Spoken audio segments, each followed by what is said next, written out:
Cara, a empresa era assim, era numa esquina. E eu cheguei na parte baixa dela, que monte esse cara. Esse degrau tudo grande. E eu fui subindo aquilo com a dificuldade, segurando o corrimão e tal, e um cara descendo, um cara até fortão.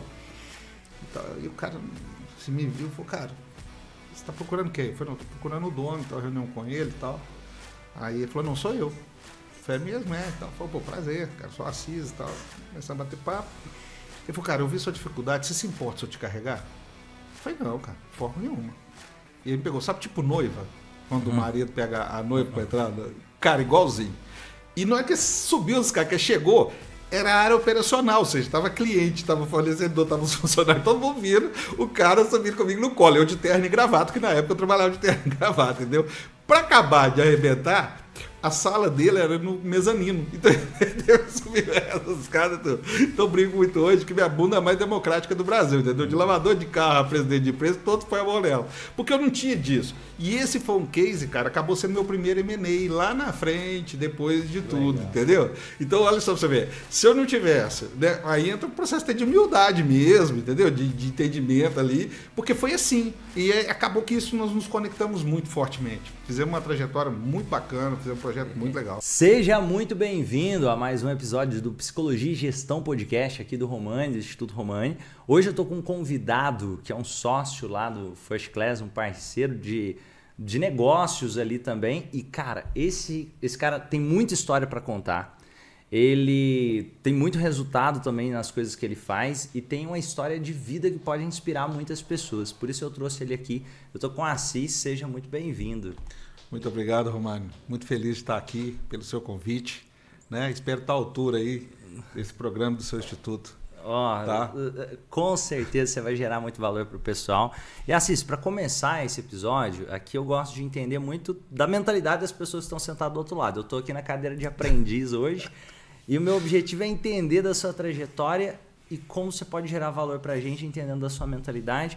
Então compartilhe um pouco sobre de onde que você veio, como que foi o início da sua trajetória e depois você vai me falar um pouquinho do que está acontecendo no momento de vida que você está vivendo e próximos passos do que você planeja a partir de então. Fala um pouquinho disso aí pra gente. Beleza. Bom, Romano, minha vida não é diferente da maioria dos brasileiros, tá? Eu sou de família bem humilde.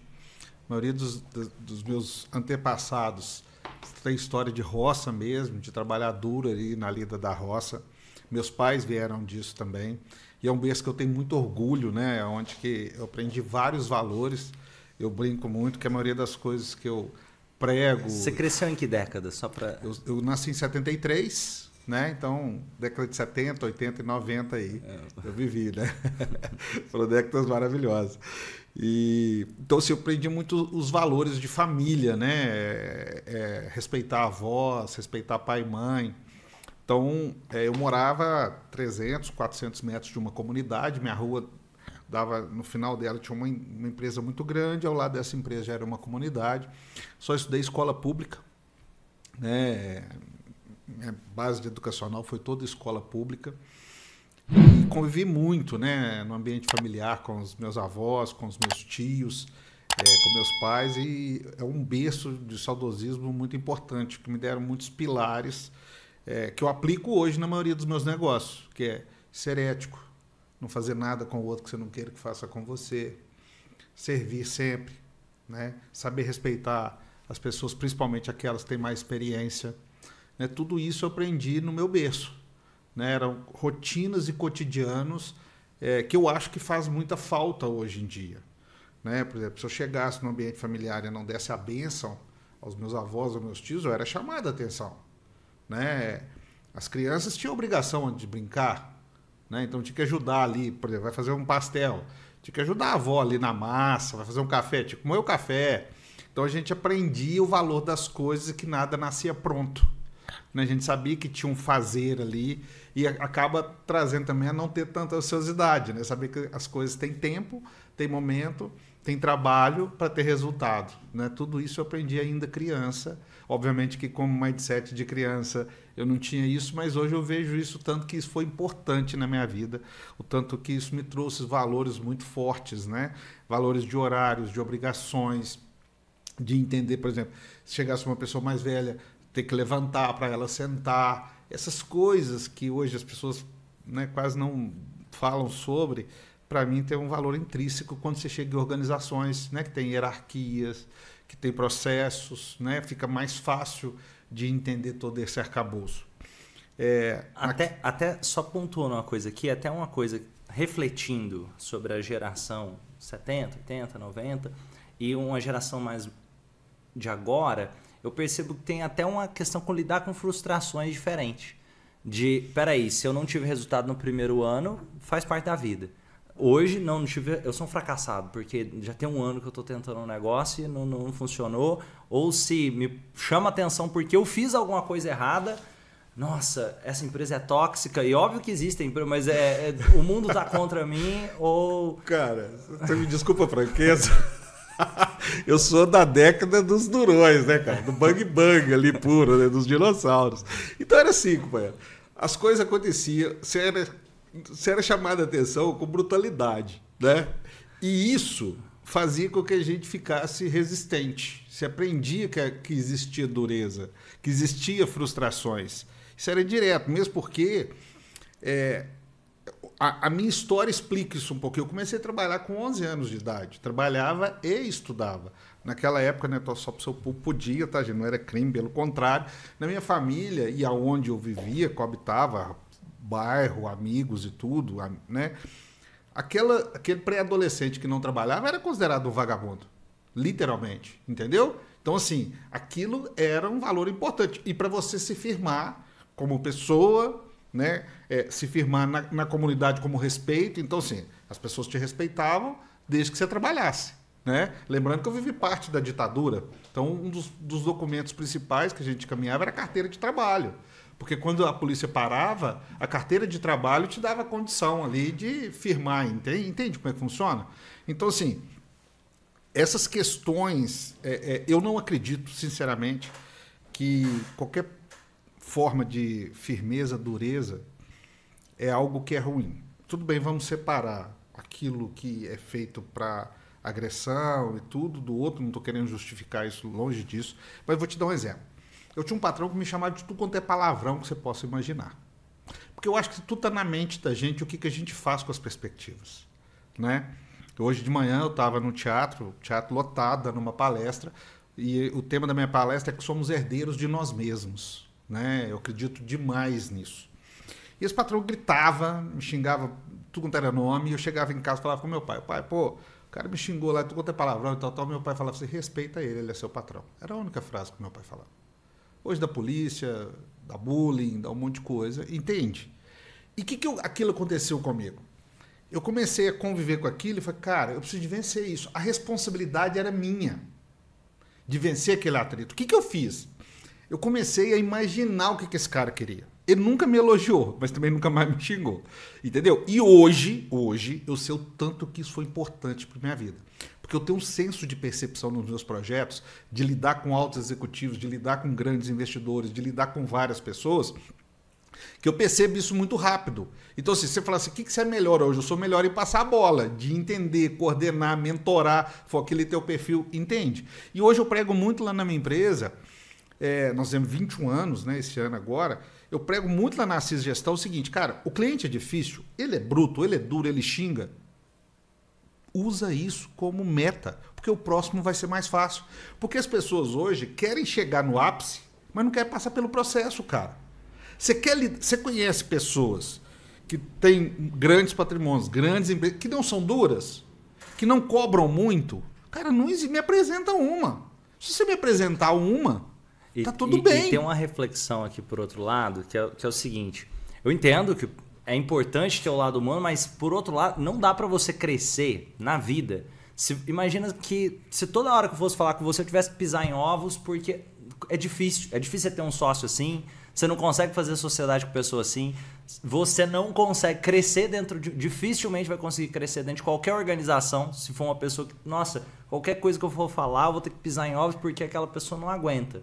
E aí vem outra questão de que se eu estou cobrando muito do Assis, talvez eu não saiba expressar isso. E aí eu tenho aquela questão de nem todo mundo tem uma comunicação efetiva. Pode ser que o jeito de cobrar não está do mais efetivo possível. Mas O que essa pessoa está querendo dizer nas entrelinhas? É porque ele acredita que o Assis consegue resolver. Aí é que entra a percepção que eu falo entre a ação e as palavras. Entende? Por exemplo, vou te dar um exemplo. Um dos tios que eu mais convivi, que eu mais amei, que faleceu, era o tio que mandava eu buscar uma vara para me bater. Ele mandava, a gente ia lá buscar. A gente, olha a depressão do caminho da volta. A adrenalina era tão grande, quando o cor vinha já estava tudo tranquilo, entendeu? Não, você nem sentia. E é o tio que eu mais amei, que eu mais convivi, que eu estive do lado dele até o último dia dele. Entende? Porque eu entendi a relação dele. Ele era duro porque ele tinha amor demais. Ele queria que eu fosse homem. Ele queria que eu fizesse essas coisas. E como ele foi criado na bruteza, porque as pessoas hoje querem esquecer a história do outro. E não dá. Seus antepassados, cara, capinaram o Mato Grosso, irmão. Entende onde que eu quero chegar? A gente não pode descartar isso. Tem né? o êxodo rural. Ué, então, cara, o cara foi criado no mato, bicho brabo, cobra, boi. Pai, se não fosse duro, não sobrevivia. Era a lei da natureza. Você não pode desprezar isso simplesmente e falar, não, que cara não presta porque ele é assim. Entende? E essa capacidade de perceber pessoas e situações, eu acho que também ela é muito importante na vida. E aí, só para você entender, cara, eu com 11 anos, então, assim, só estudava escola pública, né? E até o Gustavo Borges é cliente nosso, um grande amigo meu pessoal, né? E eu fiz um podcast com ele. E eu falei, Gustavo, pô, eu jogava bola, bicicleta, nadava, vôlei, fazia tudo quanto é esporte, cara. Eu só não ganhava, eu achava que eu era ruim. Entendeu? Eu falei, eu sou ruim, né? Mas aí que eu fui entendendo que eu tinha uma limitação física, que começou a apontar muito nessa fase aí de 10 a 12 anos, né? E quando chegou essa fase, eu já não conseguia mais fazer as coisas que eu fazia de forma trivial, né? Eu jogava bola, já passei, não conseguia andar de bicicleta. Então ficou muito latente aquilo, né? Foi uma coisa assim, poxa, eu tenho um problema. O que está acontecendo com isso? E outra coisa, né?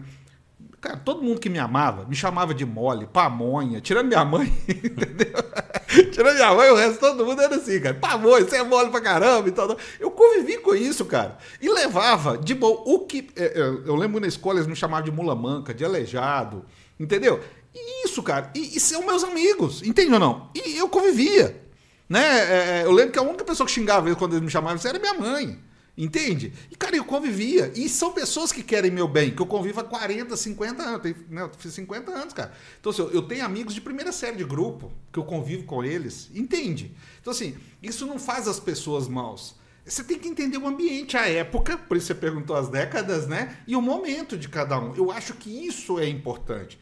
E querer mudar as pessoas no tapa de uma coisa que elas viveram a vida toda, do dia para a noite, não funciona. Assim como não funciona mudar a nova geração da mesma forma. É esse equilíbrio que eu acho que a gente tem que buscar. E aí, cara, como eu comecei a trabalhar com 11 anos, e uma das minhas funções era ser office boy. Ser office boy para o seu público aí que não sabe, é o motoboy de hoje, só que a pé de ônibus, entendeu? Fazia as mesmas coisas, só que a pé de ônibus. E no mundo offline, né? Não existia banco digital, não existia internet, e-mail, WhatsApp, nada, né? Tudo no braço. E aí, cara, olha pra você ver, eu chegava nos pontos de ônibus, eu não dava conta de subir no ônibus, porque o integral de ônibus é dessa altura. Eu olhava a carinha ali do que era mais bonzinho, que tinha força física, e pedia a ele para me subir. E aí veio uma lição importante para mim. Que apesar dos seus desafios, apesar das suas limitações, seja de qual nível for físico, mental, não importa, missão dada é missão cumprida. Eu nunca deixei meu vitimismo sobrepor as minhas entregas, as minhas obrigações. Entende? Porque elas eram importantes. Né? Poxa, alguém confiou em mim. Se confiou, eu tenho que ter responsabilidade. Eu falo isso até hoje com meus clientes. Eles falam assim, cara, eu confio em você. Eu falo, não, pode ficar tranquilo, eu sei que atrás disso tem responsabilidade. Hoje as pessoas querem confiança sem demonstrar. Né? Eu brinco o seguinte, você primeiro deveria conferir para depois confiar. E as pessoas querem confiar sem conferir. É onde dá muito problema em ambiente empresarial, relacionamento, empresa familiar principalmente. Né? Não, meu cunhado, meu irmão, meu primo, minha mãe, minha esposa, meu marido, meu filho. Tá tudo bem? Não, não tá tudo bem. Entende? Existe confiança, existe lado ético nisso tudo? Entende? Então, assim, você imagina, cara, eu saía de Contagem, que era o lugar onde eu morava, uma cidade vizinha, como se fosse Guarulhos, São Paulo, por exemplo, nasci em Guarulhos, inclusive. Chegava em Belo Horizonte, cara, moleque, sem saber para onde ir. Não existia o Waze, entendeu? No máximo uma lista telefônica, você parava nos comércios e perguntando onde ficava isso, onde ficava aquilo, entendeu?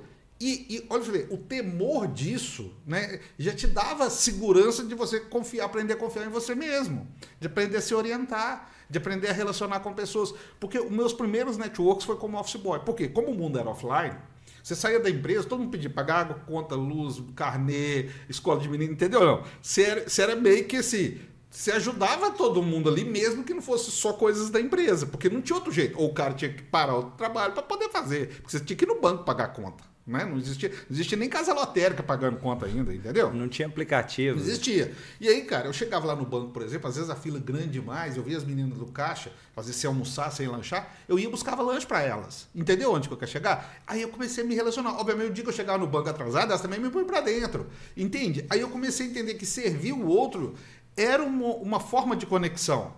Entende? E de gerar respeito. Porque acabava que a empresa tinha em você uma referência ali. E começou a credibilidade. Porque não existia TED, DOC, PIX, nada disso. Cartão de crédito era para quem era rico. Né? Então era um ambiente de dinheiro, de moeda viva, no máximo um cheque.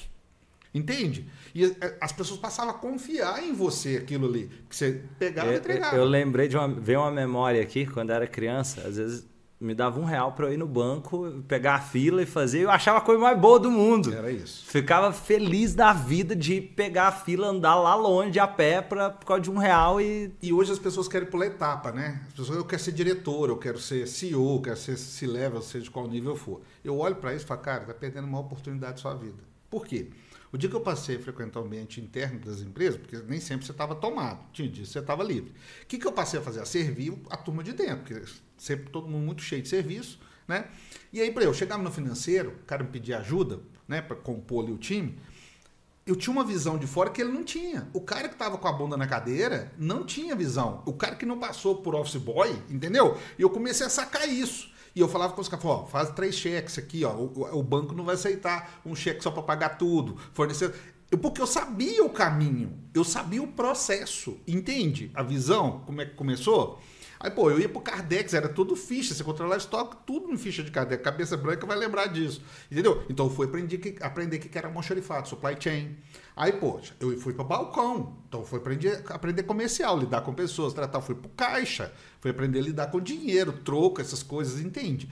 Tudo isso que as pessoas hoje querem pular, porque acham que isso é um serviço que não é digno, né, ou que não está à altura deles porque estudou e tal. Lembra, eu estava com 11 anos, eu estava estudando aí na minha época ginásio, colegial e tal, e eu fui aprendendo um monte de profissões.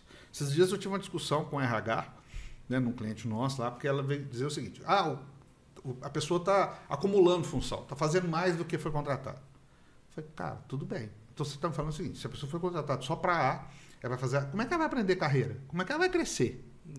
Sabe aquele negócio? É um negócio, cara, que eu olho, mas a lei fala, cara, tudo bem, velho, mas assim, poxa, você já pensou se isso, né, for assim, a ferro for, quem vai aprender o quê? Então eu transitei, e transitava sincera, auxiliar, depois aquilo que você dava bem analista. E uma coisa que, imagina que eu quero, sei lá, sair de supervisor e virar gerente. Primeiro eu tenho que mostrar que eu tenho essa capacidade, não no curto prazo, né? Porque eu fiz um tarefa de gerente uma vez, não. Eu tenho que ter feito aquilo, talvez, ano, cara, e mostrando, eu seguro isso aqui. Tudo isso foi anos, meu irmão. Foi anos, entendeu? Então, eu trabalhei numa indústria moveleira, tinha chiqueiro. Cara, eu lavava o chiqueiro, eu dava comida para os porcos. Eu era auxiliar administrativo na carteira. Entendeu? Não, lavava banheiro de todo o time operacional. Em contrapartida, eles faziam uma latinha, cara, de sardinha, com 3 preguinhos embaixo na madeira, punha álcool para esquentar marmita, porque tinha que levar marmita. Não tinha benefício de vale transporte, refeição, nada disso. Eu era feliz em fazer com dignidade. Eu era feliz de ter um trabalho, entende? Cara, eu estava felizaço de estar ocupado. Tinha dias lá, dos moveleiros dá muito pó, né, de madeira, essas coisas, deu um enxame de pulga, cara. Eu podia dar o calor que fosse, eu tinha com roupa comprida, juntava, e eu ia. Entende?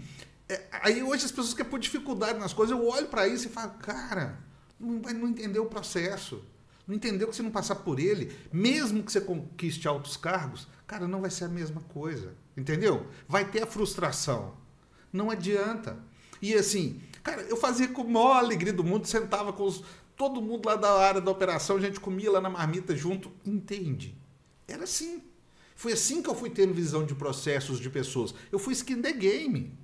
Hoje é difícil ter um processo numa empresa que eu não domino. E até para o pessoal que está assistindo entender um pouco, fala um pouco do seu negócio hoje para as pessoas entenderem onde você veio, como que estão as coisas agora. Tá. Eu vou chegar lá, se você me permitir, só porque tem um pulinho aí que vai chegar nesse negócio. Nós vamos voltar depois. Com 12 anos, eu comecei nos médicos para entender tudo o que tinha acontecido. Né? Até um dia, vou resumir bem a história. O médico chegou pro meu pai, comigo, e falou, cara, você tem 12 anos, com 15 anos vai parar de andar, com 17 anos você vai morrer. Você tem um problema genético, né, que não tem cura nem tratamento. E ele falou essa frase, cara, seco assim, e não tem o que fazer. Pô, fui para casa, meus pais desabaram, quem é pai eu acho que entende um pouco isso, né, que vai acontecer. E eu fui percebendo de novo, na minha pequenez emocional lá, né, 12 para 13 e tal. Só para deixar claro, o médico estava errado. Quem não percebeu, eu não passei 17 um pouquinho, entendeu? E aí eu percebi que quanto eu mais sentia, mais era vítima, mais meus pais sentiam. Eu sou muito ligado aos meus pais.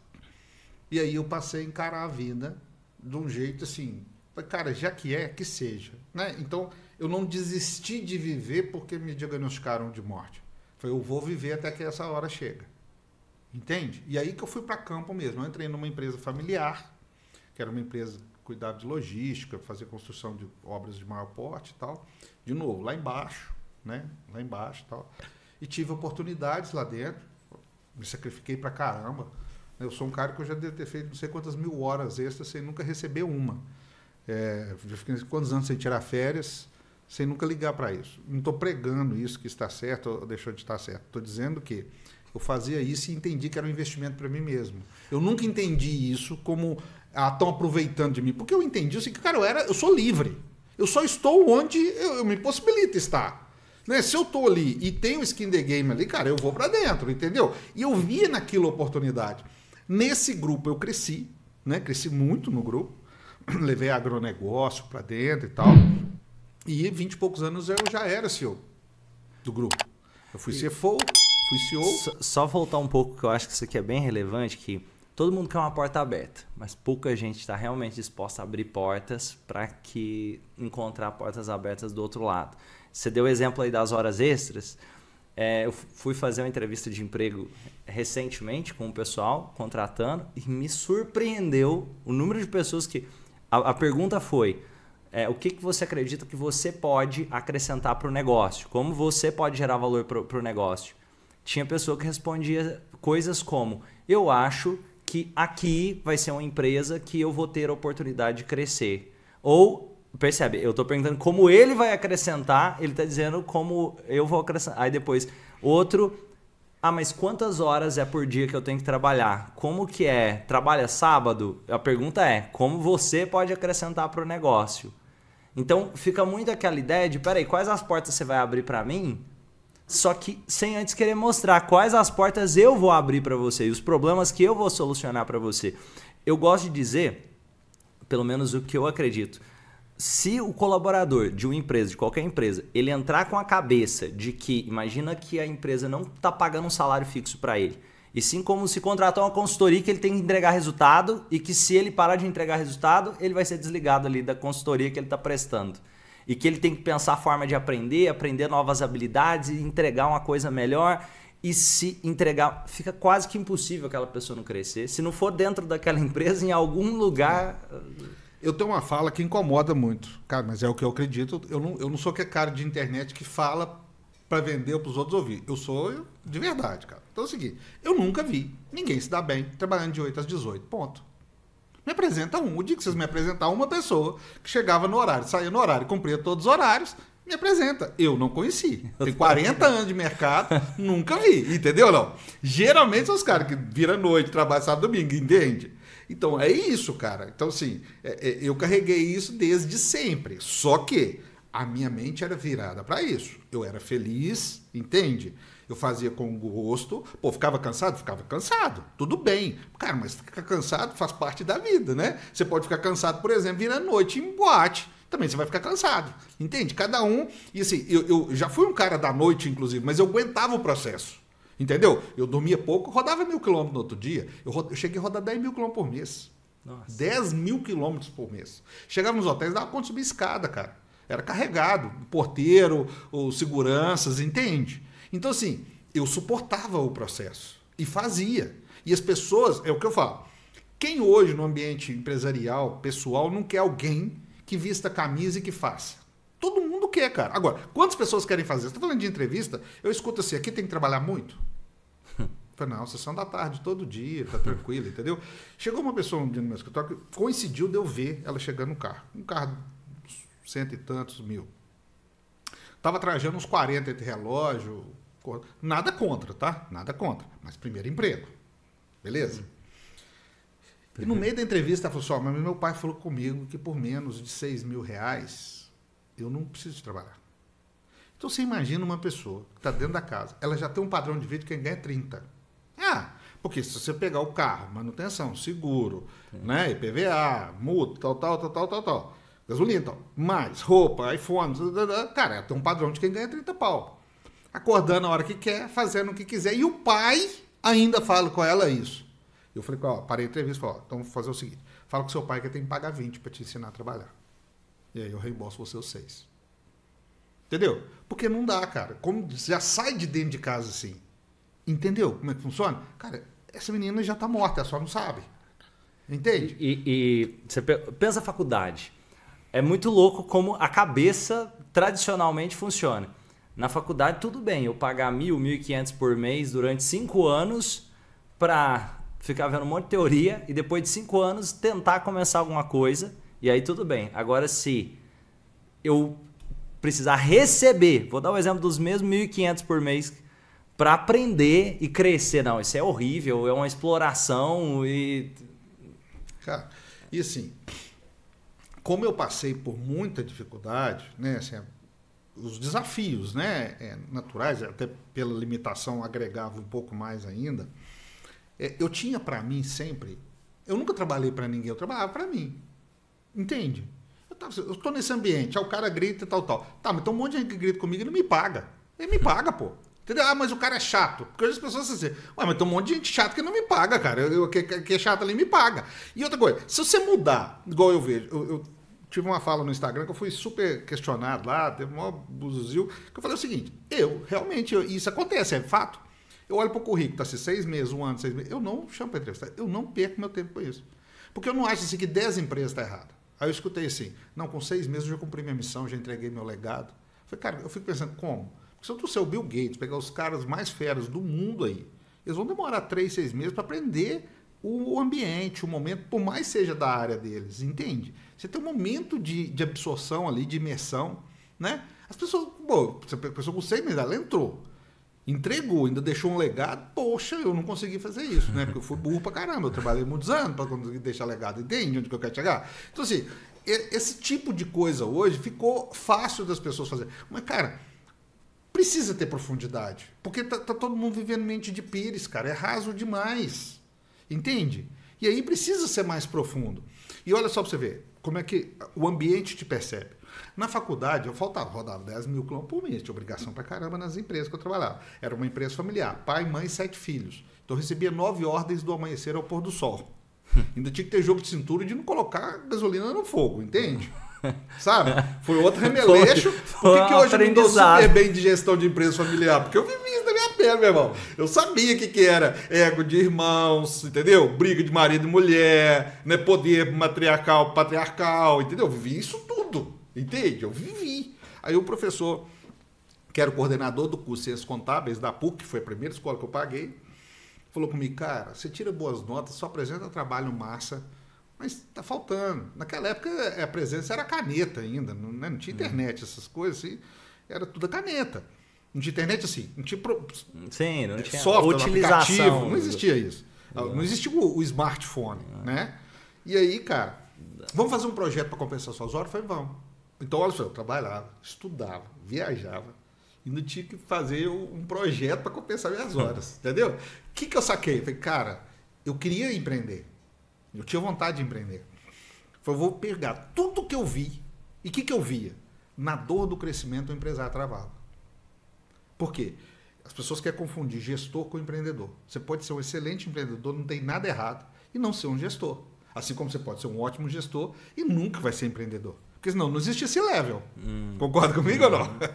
Entende? Então, assim, hoje as pessoas querem discutir. Você viu mais o Flávio Augusto no último encontro nosso lá debatendo sobre isso. As pessoas acordam hoje e acham que transformar as pessoas em sócios resolveu a vida deles. Cara, eu vejo isso muito diferente, porque são perfis completamente diferentes. O empreendedor que conhece muito do core, que é skin the game, que gosta daquilo, faz aquilo com amor, com a paixão louca, mas quando chega contabilidade, fiscal, tributário, planejamento estratégico, ele não sabe o que é isso, cara. Raríssimos, mas a maioria não sabe. Entende? O gestor é o cara que entende de financeiro, contabilidade, entende dos processos de controle interno, vai ser o cara mais burocrata. Não dá para misturar, entende? Não tem papel errado. O ideal é a soma de ambos. Tanto é que a maioria das coisas que dão certo é isso, né? E chega uma hora que o empreendedor fala, cara, agora eu preciso de alguém. Porque se ele quiser também, ele vai matar o próprio negócio, porque ele não consegue fazer os dois a nível de tempo também. Não é só questão de capacidade, sim, entende? Demais. E eu saquei isso. E aí falei com o meu professor assim, cara, eu vejo isso demais nas empresas, vejo lá dentro do meu grupo e tal. E aí ele falou, cara, vamos fazer um projeto. Então eu pivotei de 99 a 2002 a Assis Gestão. Foi fundado em 2002. Foi onde eu fiquei, foi meu MVPzinho lá, né? Na época falando assim, cara, aí começamos a entrar nas empresas, entender a dor delas, entender o que acontecia, propor soluções e tal. Lembra? Pô, eu entendia, cara, desde o office boy. Você pode falar, não sei, na época, como que era, por exemplo, como que foi os primeiros contratos que você fechou? Cara, meu primeiro negócio foi uma história que tem que ser contada mesmo. Imagina o seguinte, eu era, até então, um gestor, né, que queria empreender, entendeu ou não? E aí, assim, eu tive pequenos empreendimentos nesse intervalo, porque como eu me dava bem muito nos processos, eu era muito disponível, muito de servir. Por exemplo, um dos meus patrões me deixava eu ter um negócio dentro do negócio dele, que era um negócio que ele não queria, mas que era importante para o negócio dele, entendeu? Aí eu cheguei a ter um funcionário, inclusive, lá para fazer isso, entende? Então, assim, eu tinha essas coisas. Sempre jogo limpo, transparente. E aí, cara, eu fui visitar essa empresa para poder fechar o contrato. Meu primeiro de todos. Partindo de mim mesmo. E aí, cara, não existia o Waze, né? Peguei catálogo, mapa 4 rodas, cara, minha vida, decorei aquele negócio de ponta cabeça. Para quem não sabe, mapa 4 rodas, consulta no Google, depois você vai entender. Um folha massa assim, que explicar como é que andava no Brasil. E aí, cara, a empresa era assim, era numa esquina. E eu cheguei na parte baixa dela, que é um monte de escada. Degrau tudo grande. E eu fui subindo aquilo com a dificuldade, segurando o corrimão e tal, e um cara descendo, um cara até fortão. E o cara, se me viu, falou, cara, você está procurando quem? Eu falei, não, estou procurando o dono, estou reunião com ele e tal. Aí ele falou, não, sou eu. Eu falei, mesmo, é, tal. Falei, pô, prazer, cara, sou Assis e tal. Começamos a bater papo. Ele falou, cara, eu vi sua dificuldade, você se importa se eu te carregar? Eu falei, não, cara, de forma nenhuma. E ele me pegou, sabe, tipo noiva, quando o marido pega a noiva para entrar? Cara, igualzinho. E não é que subiu os caras, que chegou, era a área operacional, ou seja, estava cliente, estava fornecedor, estava os funcionários, todo mundo vindo, o cara subindo comigo no colo, eu de terno e gravata, que na época eu trabalhava de terno e gravata, entendeu? Para acabar de arrebentar, a sala dele era no mezanino. Então, eu subi essas escadas.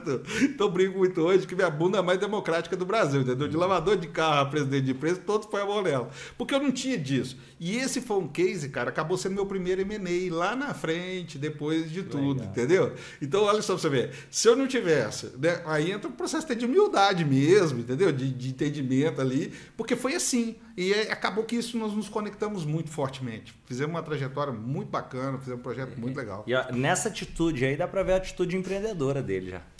Entendeu?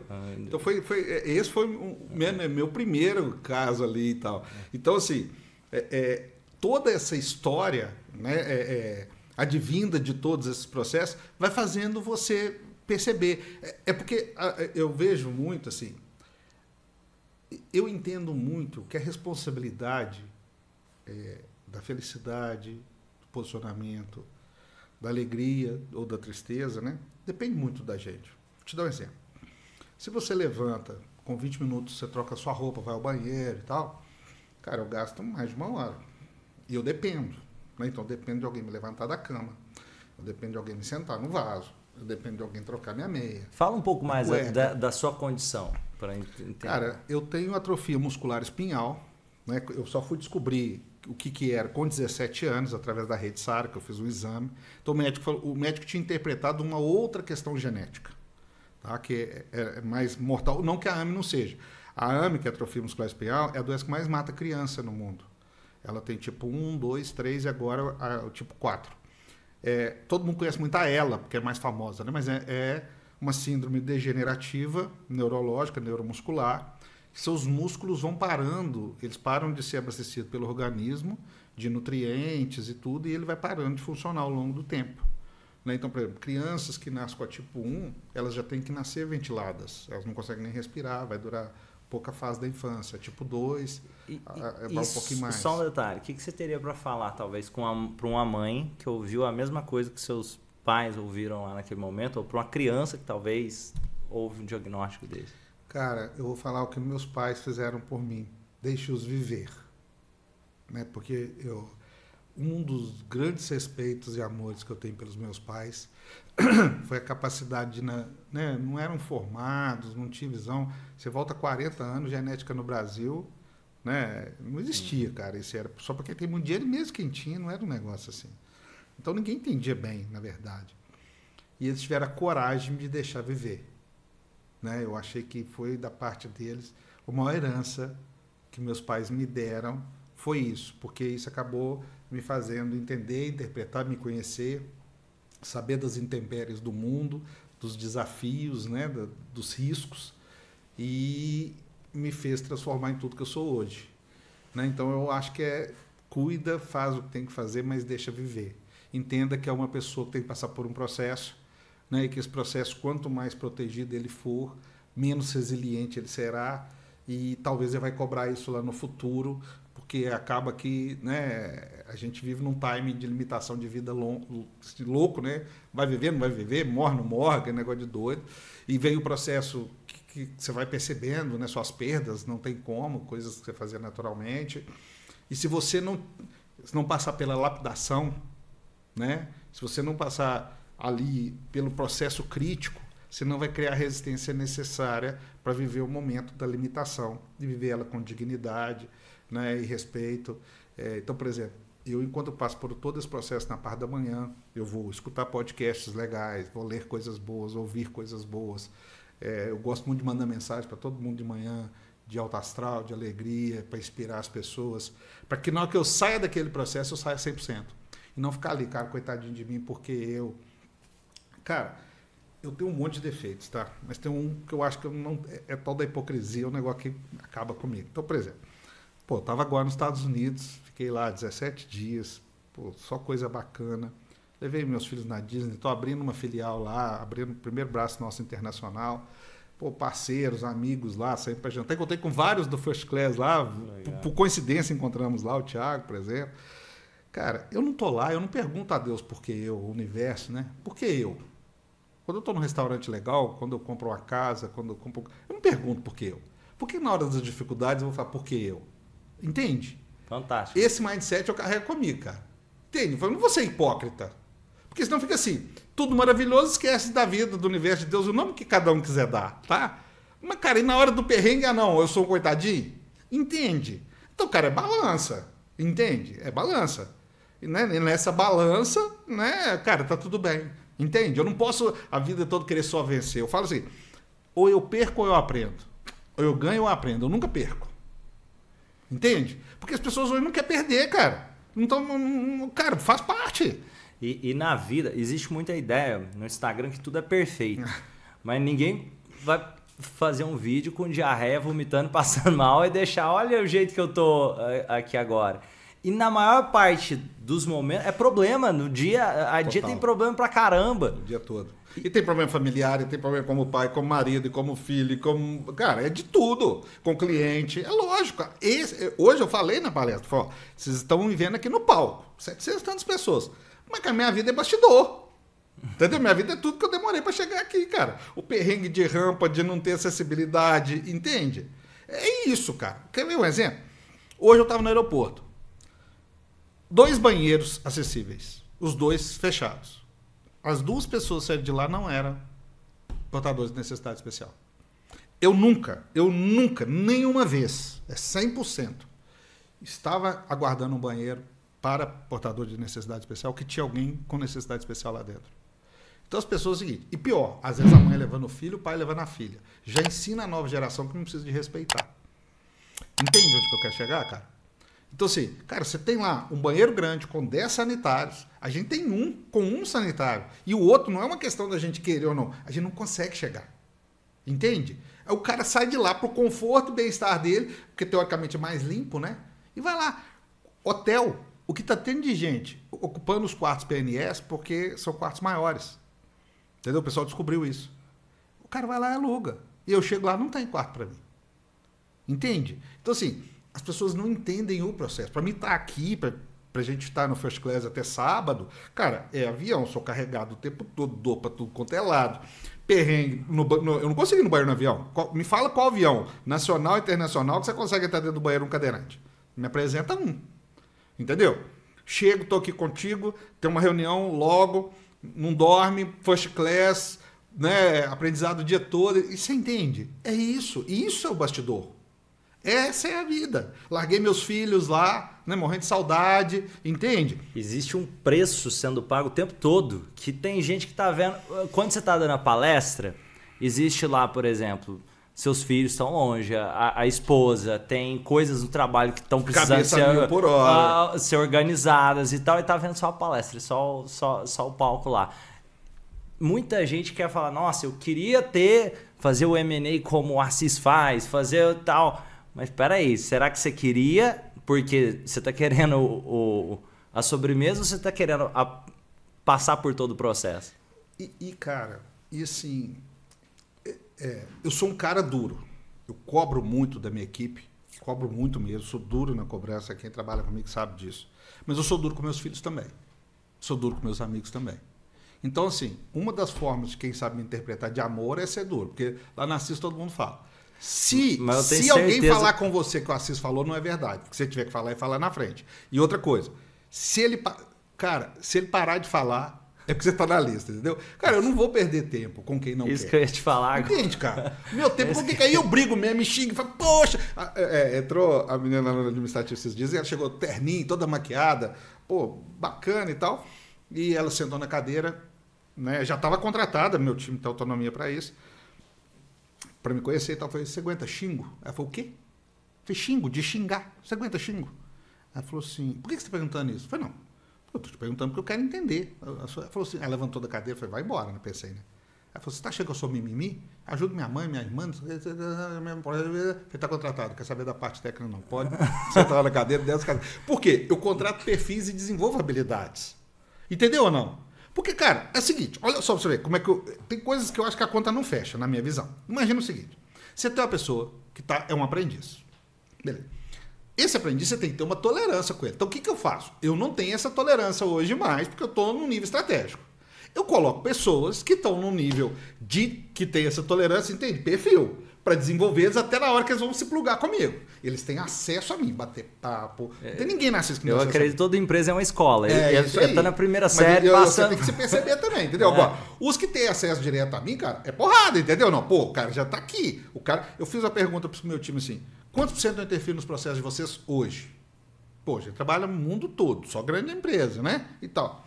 Eles falaram 5%. Eu falei, então, poxa... Nos 5% que eu interfiro, vocês têm que me escutar. Entendeu ou não? Porque eu te dou autonomia de 95%, cara. Entende? E se chegou lá, eu tenho 21 anos de empresa, eu nunca tive um processo trabalhista. Caramba, cara. Sou prestador de serviço. Não é que eu ganhei, não, nunca tive. É diferente. Porque eu tenho um contrato moral. Todo mundo que entra na CES, eu olho no olho e falo, cara, é isso. Qual que é a sua expectativa? É isso. Cara, a gente não vai dar certo. Ou a gente vai dar certo nessa série. Por quê? Eu tenho um universo para cuidar. Cara, tem que ter uma regra. Entendeu? Todo mundo pode chegar, falar, apontar ideias, está tudo bem. Entende ou não? Por exemplo, os meus estagiários me apresentaram um projeto que eu fechei hoje o contrato. Eles nem sabem disso, nem mandei o brinde para eles lá da notícia, entendeu? Fechei hoje. Pô, eles correram atrás e tal. Eles têm autonomia de budget dentro da empresa, entendeu? De um negócio que vai gerar valor para a CIS, entende? Tá tudo bem, mas eu cobro. Entende? Pô, fiz investimento, agora eu vou cobrar. Porque as pessoas querem o seguinte, você chama atenção uma vez, 10 vezes. Cara, então assim, eu vou te chamar atenção 100? Aí eles falam assim, não, então manda embora. É melhor do que você ser bruto e mandar embora. Eu falo, então tá bom. né? Então vocês preferem ser mandados embora? Entende? Aí a pergunta é, vai sair daqui, você vai para outro lugar. Aonde vai ser sua escola de aprendizado? Entendeu? Tem uma analogia que eu gosto de dizer que é o seguinte. Pode ser até que alguém vai, fala um monte de coisa e tá colocando lixo na sua cabeça. Mas você só vê como lixo se você deixar lá dentro.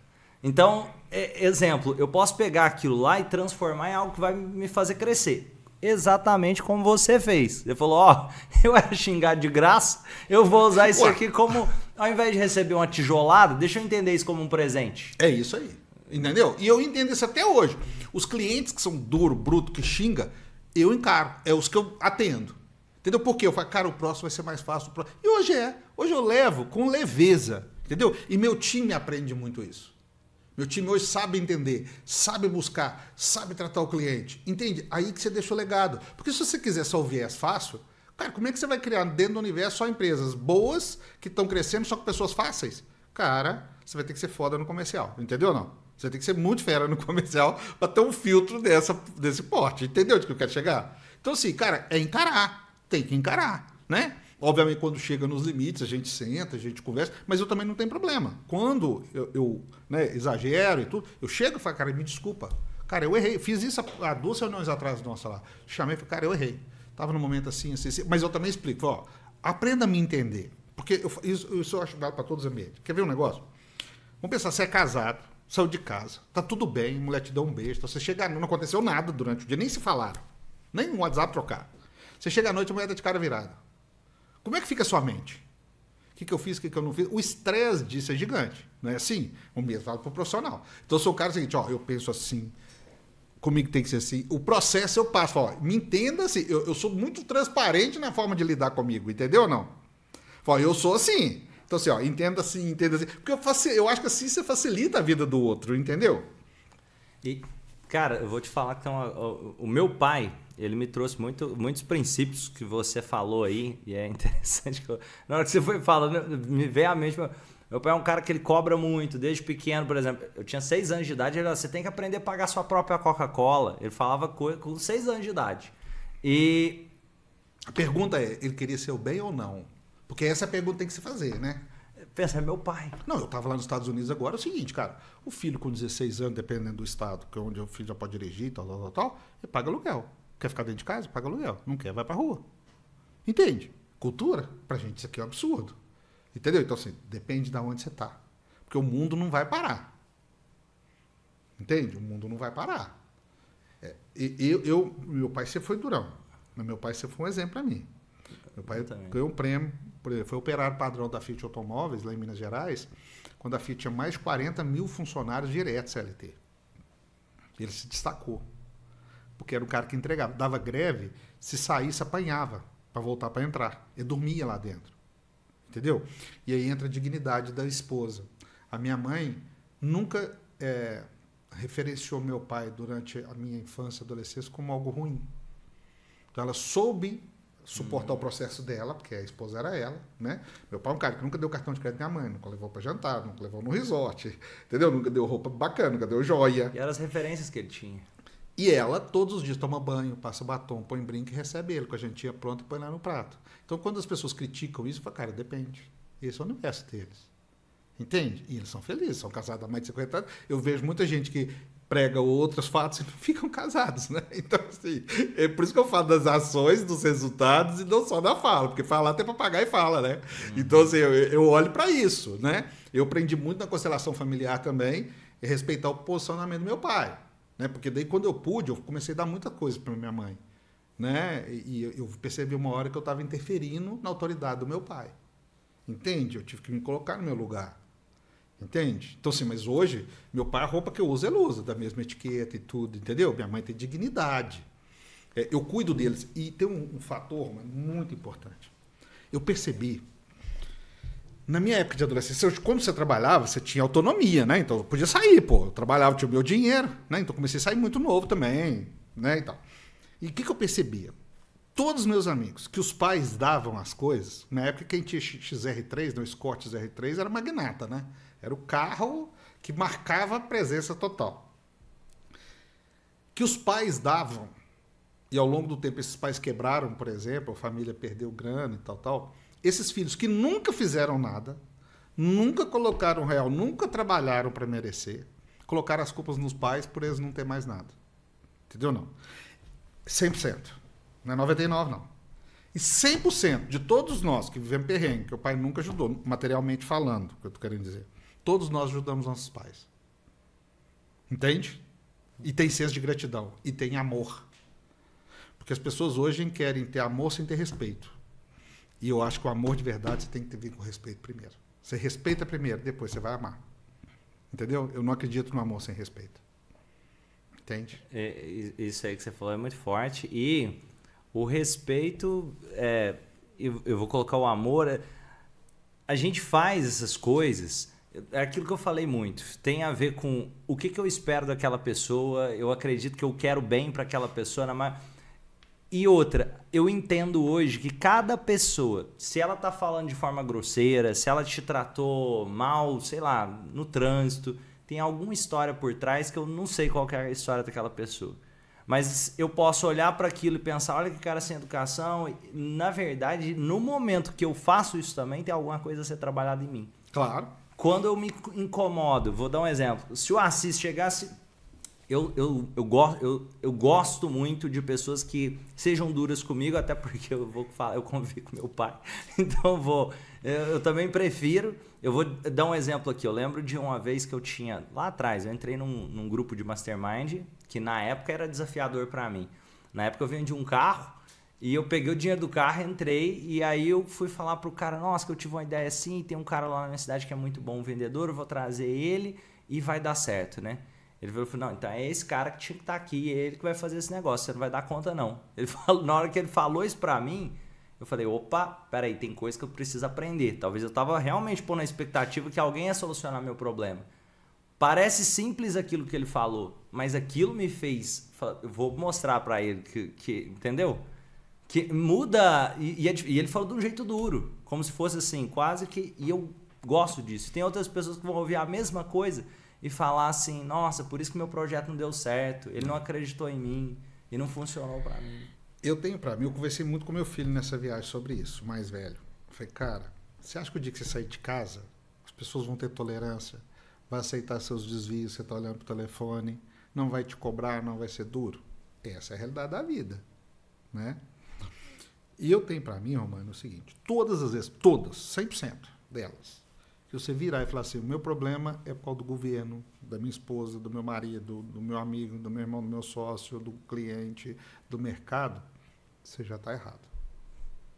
Toda vez que você terceirizar os seus potenciais de não acontecer por causa de terceiros, já tem alguma coisa errada. Entende? Toda vez que o mindset for esse, não está acontecendo por causa de alguma coisa externa, cara, eu sou da época do Cruzeiro. Vivi não sei quantas moedas. Eu vivi 2.000% de inflação ao ano.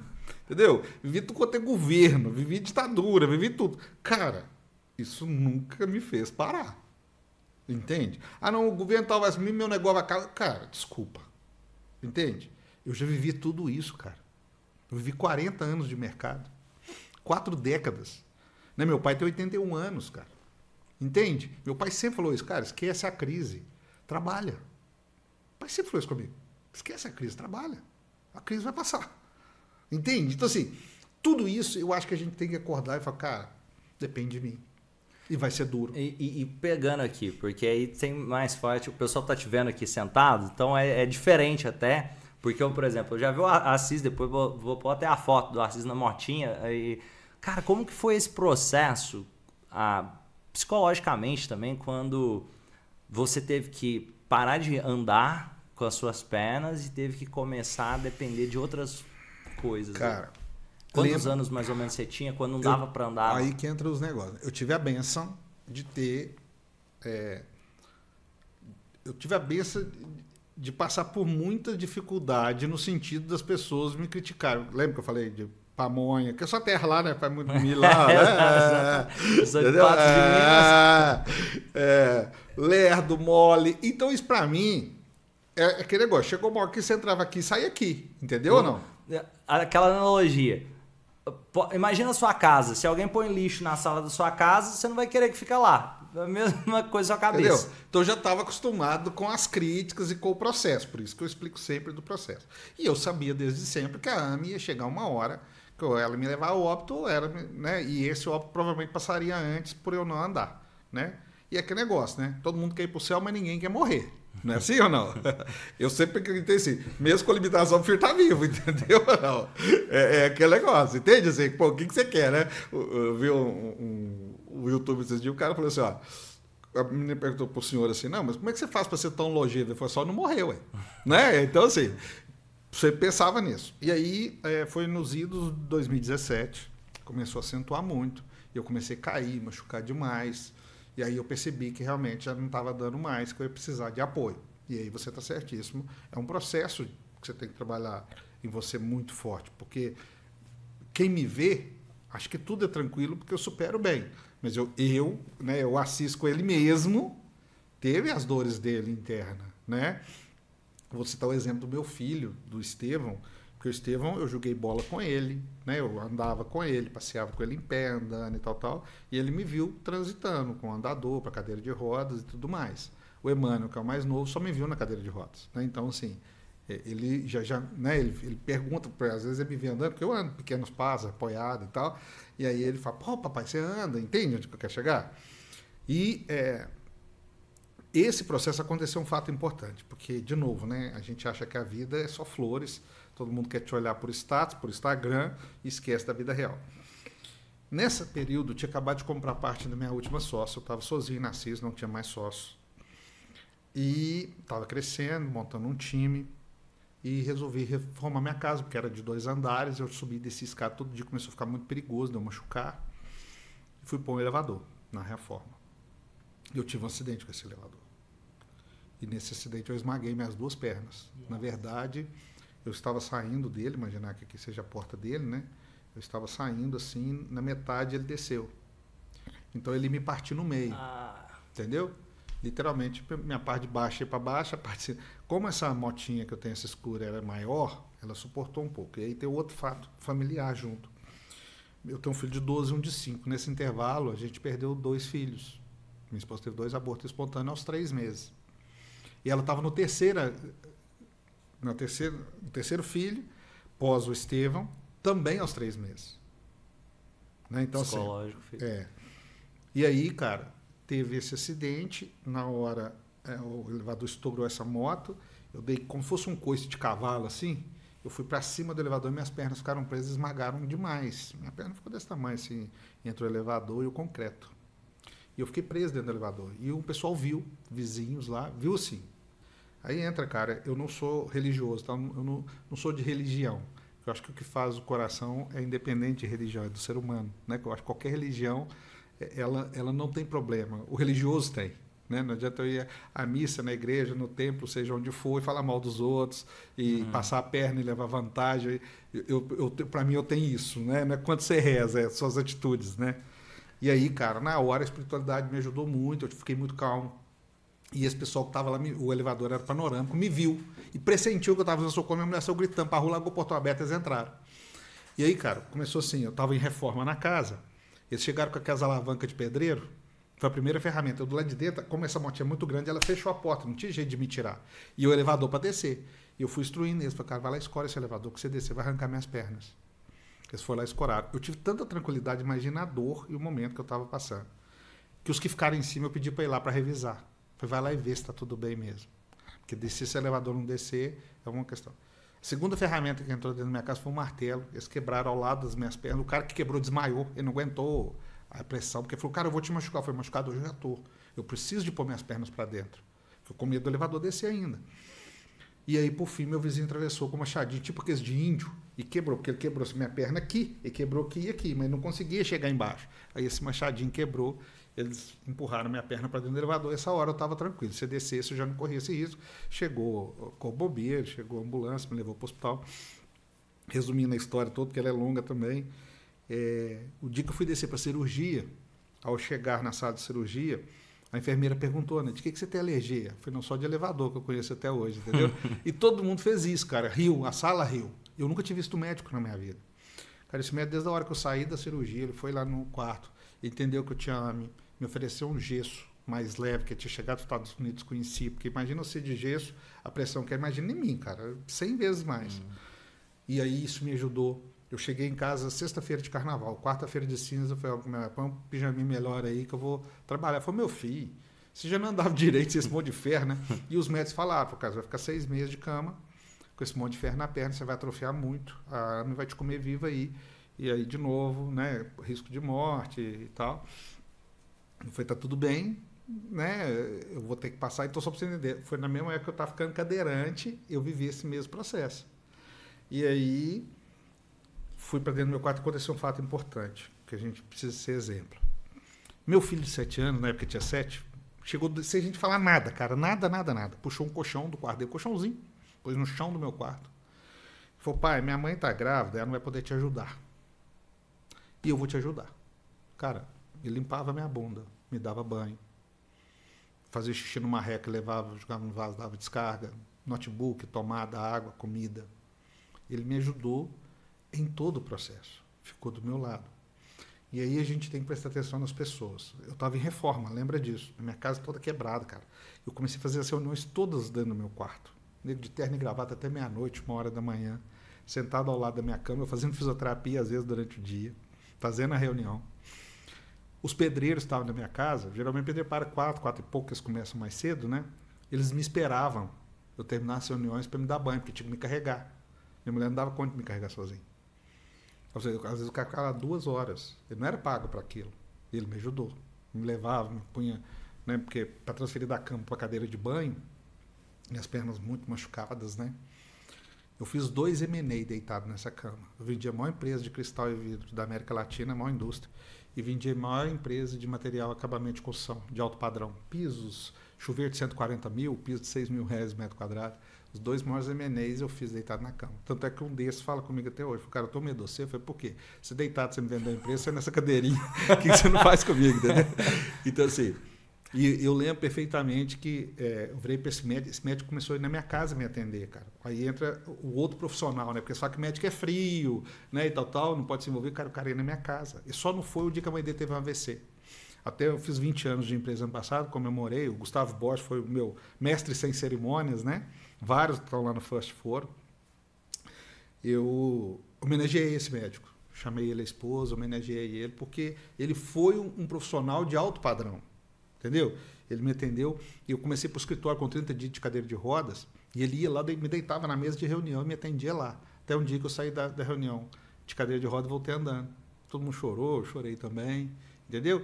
E aí, os primeiros dias que eu fiquei em pé, comecei a andar de andador, meu filho olhou para mim e falou, pai, eu te conheço. Saiu do quarto e foi embora, sem eu falar nada de novo. Então a gente acha que a vida da gente não precisa passar por desafios e a gente se sente vítima quando isso acontece.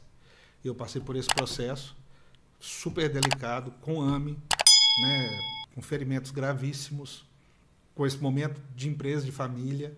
Então, estava na tempestade perfeita, né? Todos os meus temores, né? Que eu já não podia mais no cliente, ele tinha que vir até mim, tinha comprado, não tinha sócio para dividir tudo isso. Minha esposa grávida, né? Machuquei demais, a AME de novo e tal. E foi um processo que eu me redescobri em vários aspectos. Né? Por exemplo, eu tirava férias, eu levava notebook, eu ficava trabalhando, nunca mais eu fiz isso. Eu entendi o valor de momentos importantes fora isso, entendeu? Por quê, cara? As pessoas falam assim, o meu futuro depende do meu passado. Não, o seu futuro depende do seu presente. O seu presente é reflexo do seu passado. Tem uma coisa que eu acredito muito. Eu gosto de acreditar que o meu futuro é sempre maior do que o meu passado, mesmo que eu tiver 80 anos de idade. Porque no momento que eu desacreditar disso, eu estou desistindo de viver. E o que eu quero dizer que o meu futuro é maior que o meu passado, porque meu passado serve como... É isso aí, ó. A partir de agora eu aprendi que eu não preciso ficar tudo no notebook toda hora ali, que eu posso ter outros momentos, às vezes, sei lá, trocar mais ideia com meu filho, ou coisas que vai se descobrindo que faz o seu futuro ser maior que o seu passado. E a minha percepção é que a velhice só acontece de verdade quando a gente começa a reclamar mais do que sonhar. E aí eu acho que Deus e o universo foi perfeito de nos dar o presente. Né? Porque quando você fala do futuro, na verdade, o único momento que a gente tem é esse que a gente está aqui. A gente não tem outro. Concorda ou não? O problema é que ninguém quer viver isso aqui. Então está vendo como zumbi. Entende ou não? Não vive, não se conecta. entende? Não consegue sentir o presente. E, cara, você está fazendo tudo bem? Não está passando a perna? Porque eu sou assim, eu vendi um carro agora e coincidiu do dia que eu tinha que entregar o carro, era o dia da revisão desse carro. Era um carro de maior valor, revisão cara. Eu mandei fazer a revisão, entreguei. O cara falou, cara, ninguém faz isso. Eu falei, cara, mas eu faço. Eu não queria, se fosse você, eu gostaria que você tivesse feito para mim. Entendeu? Eu vou vender um imóvel, cara, é como se eu morasse lá. Eu vou entregar pro cara igualzinho eu morava. Entendeu? Eu não gosto de levar vantagem. Em M&A eu falo isso muito, cara. Eu falo, cara, eu não quero vender sua empresa ou comprar levando vantagem. Não funciona assim. Você tem um valor justo e o outro que está investindo também. É a perpetuação disso que vale. Entende? Eu não sou desse universo, cara. Eu acredito no trabalho. Eu gosto da jornada. Eu não me preocupo com esse negócio de onde tem que chegar. Cara, eu tenho uma jornada. Hoje eu acordei, tá ótimo. Entendeu? Eu passei esse dia, arrebentei numa palestra hoje, fiquei super feliz, estou aqui com você, estou feliz. Daqui a pouco vou estar com os meus, vou estar feliz. Cara, é isso. Entendeu ou não? Cara, agora, levantei 5 horas da manhã, vou dormir 3. Tá tudo bem, meu irmão. Eu estou feliz, entendeu? Eu quero vida. E para mim querer vida, eu tenho que gostar do presente. Acho que o passado é um aprendizado muito grande, eu tenho que buscar ele, não pode ser saudosista demais a ponto de ficar apegado. E eu acho que o futuro é um eterno colheita do que a gente semeia agora no presente. Então eu preocupo mais com o presente do que com o futuro, no sentido assim, cara, estou plantando, tá tudo bem. Mesmo porque minha perspectiva de vida, como foi pouca, né? Assim, vai morrer, a vida inteira só que vai morrer. Cara, então eu sempre pensei, cara, eu preciso de viver, né, cara? Então, vou até trocar para seu presente é maior que seu passado. Entendeu? É isso, cara. Eu acredito demais nisso. E eu acredito assim que, olha só pra você ver, eu vivi a tempestade perfeita e isso me fez muito bem, me fez melhor. É o mindset. Eu podia ter falado, vítima, me machuquei, coitado de mim. Entende? Então, assim, cara, meus vizinhos, eu tinha um vizinho de 80 anos, assim, na porta da minha casa, eles iam lá, levava pamonha, biscoito frito da roça, banana. Cara, eu bati o papo, eles me contavam a mesma história 3 vezes na semana. Eu amava aquilo. Eu vivi o processo, entende? Dentro daquilo que eu podia viver, eu vivi o processo. E foi bacana. Eu não vou te falar, cara, foi bacana ter passado aquele momento. E aí eu descobri, cara, eu sou mais forte. Né? E aprendi o seguinte, quando vem problema eu falo assim, cara, eu sou humano, eu sinto, eu fico nervoso, gente, é tudo isso, porque as pessoas, assim, eu não quero romantizar tudo aqui, né? Eu não quero ser romântico aqui, eu sou super-homem, não é isso, porque as pessoas confundem de você ser forte com você não sentir. Eu sinto tudo igual qualquer pessoa, eu só não deixo a peteca cair, entendeu? Porque eu amo, eu acho que eu sou um privilegiado por ter a vida. Cara, tem hora que eu não lembro que eu tenho limitação, a maioria do tempo eu não lembro. E eu acho que eu sou mais feliz do que a maioria das pessoas que não tem uma limitação física, porque a minha é visível. Todo mundo tem uma limitação, de alguma forma. Né? A questão é quando você está pegado a isso. Né? Como é que você transforma isso em valor, em vida. Então, cara, isso foi um processo que me ajudou muito também. E vou ser sincero, de lá para cá, decolou. O Assis decolou. E até para o pessoal, agora parando para... É legal isso, porque às vezes fica tão natural, mas para quem está assistindo pode não entender o que significa. Mas vamos lá. O que é um M&A? Cara, M&A, fusão e aquisição. Porque vou voltar lá atrás, porque o Assis ele deu o exemplo. Nossa, estava no M&A de grandes organizações. Sim. Falha minha. E pode ter gente que ouviu e falou assim, mas o que significa? M&A, no raizão, é compra e venda de empresa. Todo mundo que faz assessoria a compra e venda de empresa, esse processo de comprar e vender é conhecido com 3 letrinhas ali, o M, né, de Maria, aquele E comercial, aquele E desenhadinho, e o A, né, M&A, que é a sigla. Mas nada mais é que comprar e vender empresa. E vamos... Parando para pensar aqui assim, teve um rapaz que eu entrevistei que foi muito interessante, que ele contou que estava faturando 30 milhões por ano na empresa dele, e ele foi fazer o valuation lá e dava menos 5 milhões, porque dependia só dele, que se ele saísse o negócio ia ficar ruim.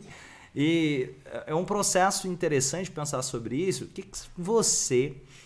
e eu gostei que você falou, é muito jornada também. Porque não é só o momento da venda, o momento da compra é só pontinha. Cara, o M&A, ele começa na venda. Eu explico isso para todos os meus clientes. Porque as pessoas, você vende empresa, coloquei dinheiro no bolso, o mundo tá feliz. Cara, não é. Ali começa um outro processo, que não é simples, entendeu ou não? Então, assim, você falou uma coisa. Cara, eu acredito demais, quando ele fala valuation, é uma das ferramentas que existe para você valorar o valor de empresa para que o investidor possa comprar parte ou integralmente ela. O empresário, cara, precisa de entender, o investidor, que às vezes ele acha que a empresa dele está tudo bem ou está muito organizada, mas ela tem que estar pronta para olhos de terceiro. que na maioria das vezes não entendem do negócio. Salvo quando um concorrente compra o outro, né, que tem um aspecto cultural. Você pode comprar uma empresa igual à sua, da mesma atividade, que ela é totalmente diferente. Eu trabalho para concorrentes que são gigantes e que são totalmente diferentes. Entendeu ou não? Não é porque... E trabalho com commodity, agronegócio. Semente, insumo, defensivo. Cara, eles são totalmente diferentes. Entende? Então eles compram o mesmo produto, vendem pelo mesmo preço e são totalmente diferentes. Então tem um aspecto cultural que a gente não pode descartar. Então o empresário tem que entender que a empresa, aí entra o aspecto de governança. Governança, gente, é um processo que a gente implanta nas empresas, que a gente vai cuidar das empresas, inclusive para proteger elas do próprio dono. Né? Então, dentro da governança, vai fazer uma coisa acionista, que é discutir com o sócio, falar, se eu morrer, filho entra ou não entra? Se morrer, a esposa pode entrar, ou ela vai receber o dinheiro? Vai fazer um seguro ou não? Se um sócio matar o outro, como é que fica? Né? Qual que é o processo da empresa de projeto de budget, de planejamento estratégico? Né? O que são os stakeholders ali? O que é stakeholder? Cliente, fornecedor, ambiente, sociedade que está envolta ali. Como é que está isso? Você está indo pelo lado social, meio ambiente, né? Sim ou não? Como é que está isso? Então, a governança, você vai criar todos esses aspectos para falar com a empresa o seguinte, ó, ela é de mercado, ela está sua. Né? Porque se as pessoas elas esquecem o seguinte, daqui 100 anos, provavelmente até na sua idade, que é bem mais jovem do que eu seus bens vão ser de outras pessoas, entendeu? Provavelmente, entendeu? Bens materiais, entendeu? Não? Vão ser de outras pessoas. A gente tem que lembrar disso, né? Que as pessoas não gostam de falar em morte, né? Eu tenho cliente que já cancelou o contrato comigo, eu falei que ele ia morrer. Entendeu? Então, assim, a governança vai tratar tudo isso. E qual que é o aspecto que eu acho que vai mostrar para o mercado o seu valor, que sua empresa de fato é verdadeira? É o compliance. O que é o compliance? Compliance, um cliente meu do interior de Minas, lá de Oliveira, me ensinou isso. Foi ele que me ensinou. Ele falou, então eu entendi o que é a CIS. Eu não preciso confiar desconfiando, mas eu posso confiar conferindo.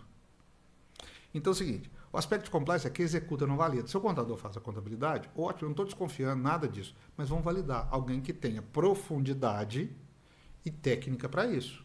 Se o financeiro faz o financeiro, alguém vai validar.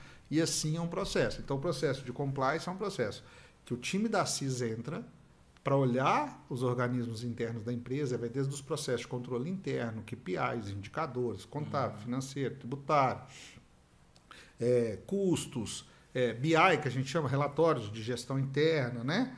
Tudo isso, governança.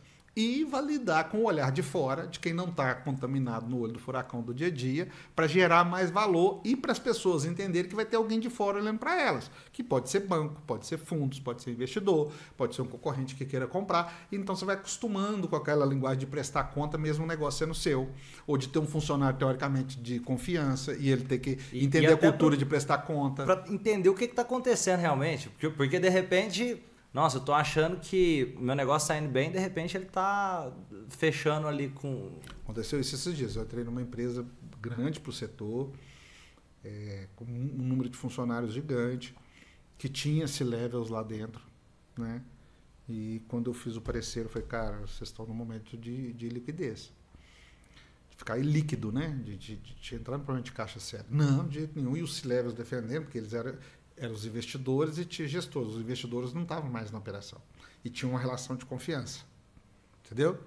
Até que a gente conseguiu demonstrar, porque às vezes a gente não consegue. A gente não consegue ir lá porque o C-Levels demite a gente.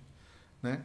E a gente conseguiu demonstrar e eles entenderam o tamanho do problema. Nós tivemos que fazer um projeto gigante agora. É igual a pessoa que recebe um diagnóstico e fala, não, então não vou voltar aqui a médico, não. E tem então uma palavrinha que eu gosto. A gente não começa nenhum projeto sem fazer o diagnóstico. Porque eu tenho concorrente no mercado que te passa uma proposta com um cronograma de quando vai resolver seu problema. E eu não sou competente a esse ponto, eu não dou conta. Porque eu fico pensando assim, eu não conheço processo. Não conheço pessoas, não conheço sistema, como é que eu vou te falar, mas eu vou resolver seu problema?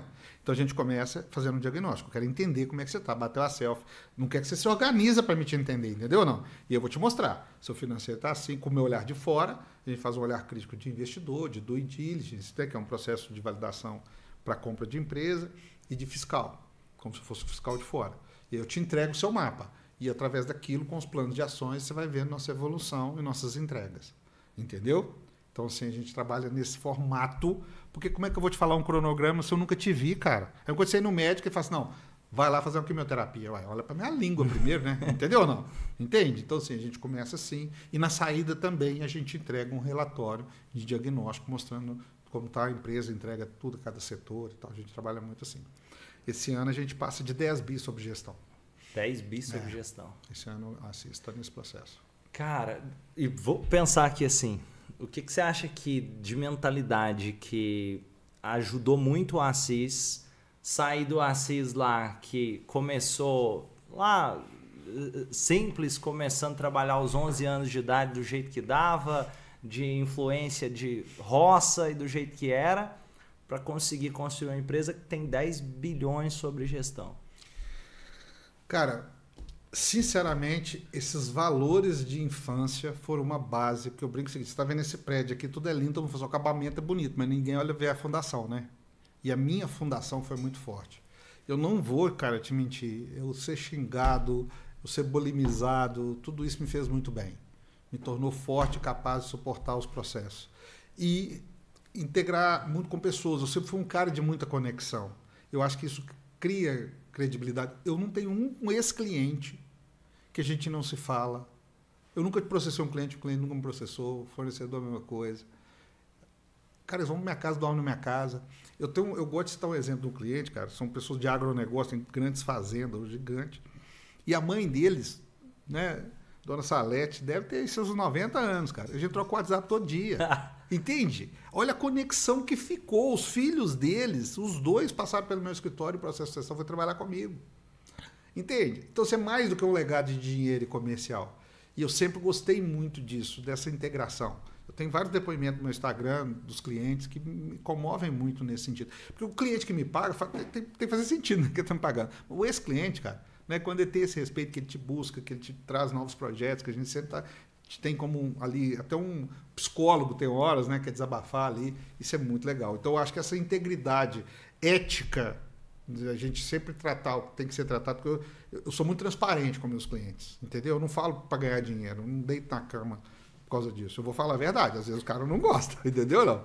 O Fernando da Vanguard, que está lá com a gente também no First, o Fernando brigamos 2 anos, cara, sem parar.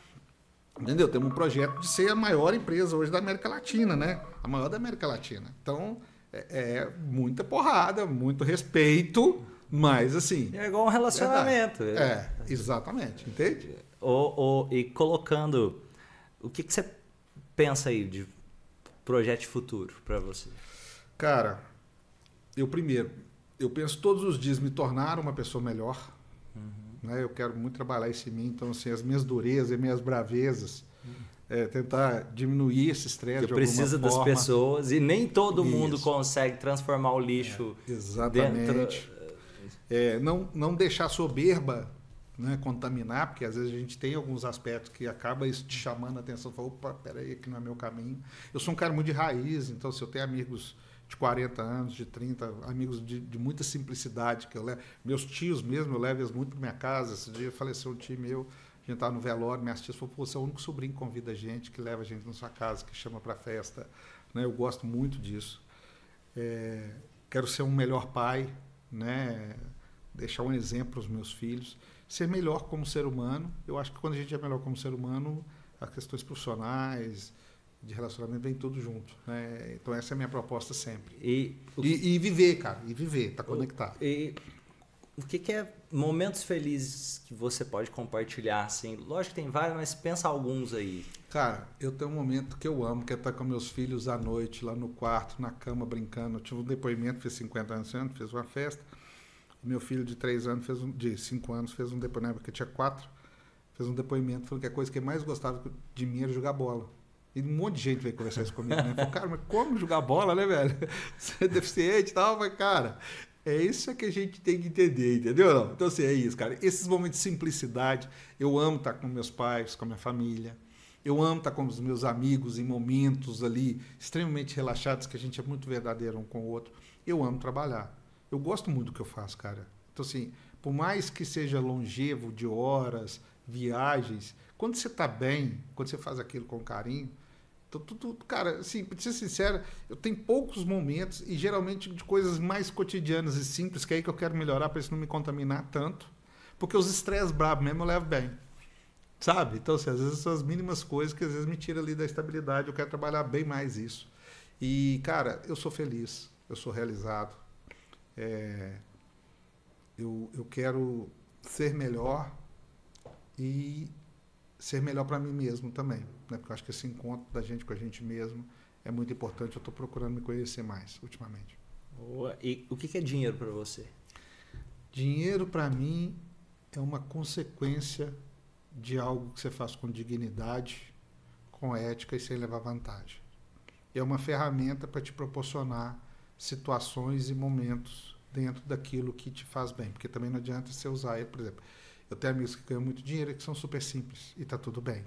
Eles não querem ter carro de 1 milhão, eles não querem ter mansão, eles não querem ter iate e está tudo bem, eles estão dentro, né? Eu tenho pessoas que não ganham tanto dinheiro e viajam, são felizes e tal. Então, eu acho que o dinheiro é só uma ferramenta que você tem que saber usá-la bem, entende? Mas eu tenho para mim o seguinte, quando você ganha 10 para 100, 100 para 1 milhão, 1 milhão para 10, 10 para 100 milhões, é só crescimento. Se você pegar isso e plugar ética, você vai ter progresso. Se você pegar isso e colocar humanidade e espiritualidade, você vai ter sucesso. Eu não acredito que bens materiais é sinônimo de sucesso. Isso não me compra. Fantástico, fantástico. Entendeu? E eu gostei muito, você trouxe vários princípios e valores que fazem valer a pena o crescimento. Porque não adianta nada, sucesso é infelicidade e fracasso. E pensando nisso, só para o pessoal, até uma curiosidade, alguém pode ter também, pensando perguntas que alguém possa fazer no comentário aqui. Por exemplo, você falou do M&A lá. Imagina que entrou uma pessoa, sei lá, uma empresa te contratou. Vem cá para você me ajudar a comprar outra empresa ou para vender a minha empresa. Geralmente, como que é um tipo de negociação de M&A? Você ganha na porcentagem, você ganha entrando com dinheiro e ganhando no final, não sei. De tudo isso um pouco, mas vamos lá. O nosso carro-chefe é estruturar as empresas, não é nem comprar e vender. Comprar e vender é uma consequência do nosso negócio. Então, por exemplo, você fala, cara, eu quero ficar com você 20 anos. Só que você não tem obrigação de vender a empresa ou de comprar outra empresa eu estando lá dentro, entendeu ou não? Nosso processo nós queremos que os nossos clientes estejam prontos para vender, mas eles vão optar por vender na hora que eles querem, entendeu? Ou para comprar na hora que eles querem. Então, assim, eu não obrigo nenhum cliente meu, porque está comigo, vai passar por um processo de M&A. Então, a gente gosta de entrar, estruturar, ajudar essa empresa a ficar melhor. Esse é o que a gente mais gosta de fazer. Consequência disso é que essas empresas começam a ser muito namoradas, né? O dinheiro vai chegando muito perto delas de vários aspectos. Então, por exemplo, a gente trabalha muito só capital para a empresa crescer. Então, o cara investe não necessariamente em equity, mas em projetos, SCPs, várias formas você tem de fazer projetos com capital de terceiros, né? Próprio empréstimo de financiamento comum que as pessoas costumam acontecer, fundos de investimento que quer pôr dinheiro e ver lá na frente esse crescimento e ter uma parte disso, entendeu? Ou a venda de parte ou totalidade da empresa. Então, a gente caminha em todos esses vieses, todos esses ambientes. Eu tenho um cliente que está com a gente há 17 anos. Esse ano ele falou, cara, agora eu quero ir à venda. Entendeu? E eu tenho certeza que vai ser um pulo, porque ele é muito bem organizado e tal. Então, assim, é isso. A gente gosta da jornada, resumidamente, entendeu? Não tem a obrigação, mas a gente caminha por outro. Porque às vezes é o seguinte, cara, você está no momento que você precisa de crescimento. Então, o capital é importante, a gente vai buscar o capital. Lembrando que desde que você faça o para casa, que a gente seja transparente para o mercado. Tem gente que quer dizer, eu quero vender minha empresa, ou estou precisando de 10 milhões. Mas não tem contabilidade, não tem financeiro, não tem fluxo de caixa, não tem transparência nenhuma, não tem relatório do passado. Fala, cara, mágica não existe. Então, aí que entra, jornada. É um processo de construção. Cara, daqui 2 anos, daqui 3 anos, já vai dar conta de falar sobre isso. E ter a humildade para receber os feedbacks que precisam no meio do caminho. Agora, meu irmão, é fazer a fundação. É pedreiro grosso, massa de cimento e vambora, entendeu? É isso, cara. É disso que a gente gosta, é isso que a gente sabe fazer. Cara, e se fosse para ir fechando aqui um recado para dar para o pessoal que assistiu a gente aqui hoje? Cara, eu acho que é acreditar muito na vida, né? Ter um senso de gratidão muito grande por tudo, né? Não deixar de levar os aspectos positivos de tudo que acontece. Esse aspecto positivo vai desde você respirar, de você poder levantar e sentar, de poder andar ou não, né? De poder ter uma família, de poder ter momentos amorosos, de poder trabalhar, ter a dignidade de trabalhar. Eu acho que carregar essa gratidão em si, né, sabendo que, poxa, nós estamos aqui, tem quantas pessoas aqui envolvidas, né, que estão dedicando o tempo delas a nós, né, entender que nós não somos, por mais que tenhamos, às vezes, sucesso ou status, isso não significa nada, porque atrás de tudo tem pessoas, né, então a gente saber carregar isso, saber que todos fazem parte integralmente disso, o padeiro, né, o cara que está lá na roça cuidando da vaca, vai nos dar o leite, o pão, então tudo isso, cara, eu acho que é um processo muito importante da vida das pessoas. entender que os desafios vão acontecer sempre e isso a gente tem que enxergar eles da forma do que a gente tira disso de positivo, né? E enfrentar o processo, né? E saber que para a gente merecer, a gente, eu gosto da pirâmide, é o seguinte, primeiro a gente tem que ser, depois a gente tem que fazer, porque só eu ser, mostrar, eu sou graduado nisso, naquilo, tá bom, o que você entregou, né?